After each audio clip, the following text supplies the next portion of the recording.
Hi, it's the old Duffer. This isn't vodka and orange, it's orange squash, excuse me. We had a dirty weekend away last weekend, Halloween weekend as it happened, and into the beginning of the week, lifting these three out of their original homes up next to the Derwent Reservoir, Hope Valley in the Peak District. Beautiful place, never been there before. Off-grid property, apparently there's lots of off-grid properties up there.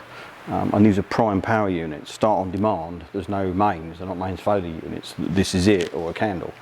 The Alpha Set 3-cylinder 10 kilowatt machine, we've got it up and running on its panel because we're disconnected. The little single cylinder pop, we have all the, it's 3.5 kilowatt, we have the original fuel tank and control panel for it. The panel was disconnected, I have a suspicion of maybe issues with that, but we will go through it and we'll video dealing with that. And then the twin cylinder SR has a modern panel like this. I'll get you off so you can have a look, which we disconnected, so we'll reconnect that, see if we can get that one going. And there was a third generator which we had the panel for, but the rest of it was gone. We were asked, could we clear the site?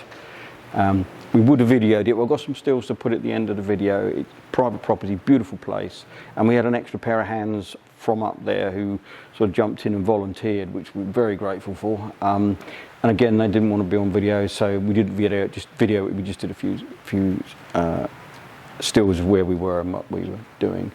And of course, the Derwent Reservoir is where 617 Squadron bouncing bomb. They did all their practicing at that reservoir before going over to Germany to drop the bouncing bombs on the dams, of which we got a few photographs of that. It rained a lot, that's why there's reservoirs up there, but it was very, very nice, beautiful place.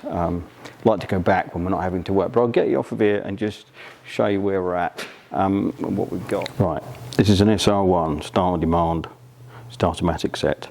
Got a spin-on oil filter. Hopefully they've been well serviced, just because they're oily doesn't mean they're no good. 1500 RPM, all these machines run at 1500 RPM. They have a thing called a background alternator which has a start winding in it, so it'll crank the engine over. And then once AC is produced from the alternator, these two solenoids in here drop the decompressor over and pull the fuel stop up, and they should start. That's how they work. They're both the same. This is just an SR2, which is 7 kilowatts. Start-o-matic set.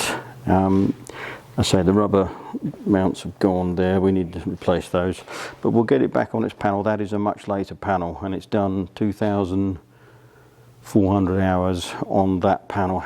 Heaven knows how many hours it's done in total. Be interesting to see how well it runs when we get it going. And then you've got the nice little Alpha Set here, which will be available out of the first out of all three, if anybody's interested. Hopefully the others will be viable. We just have to watch this space and see what we find. And we never ran anything while we're up there. We had Sunday, Monday to get them out, and it overran into Tuesday because we were working uphill.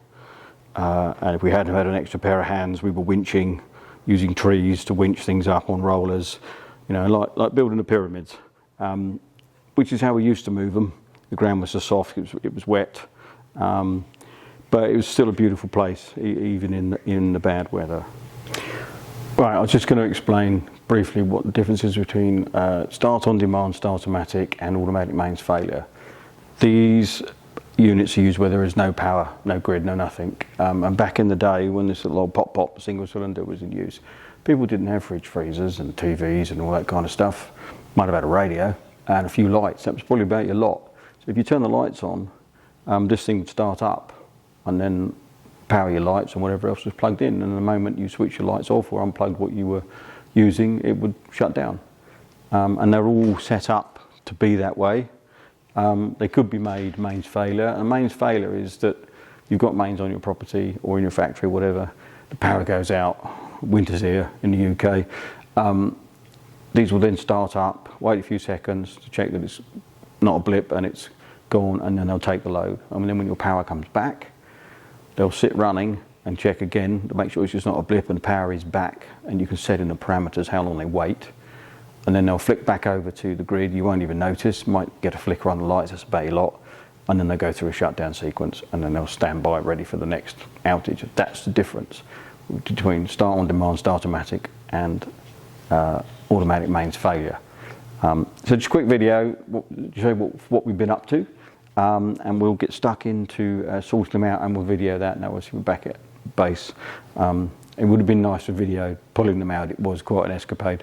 As I say, winching from trees to then to the back of the truck, pulling them uphill. Certainly the single cylinder twin, the Alpha set was at truck level, and we got it out and we pulled it up on the back with a winch. But yeah, it was good. It was good fun if a little wet, if nothing else. But yeah, we'll see you shortly.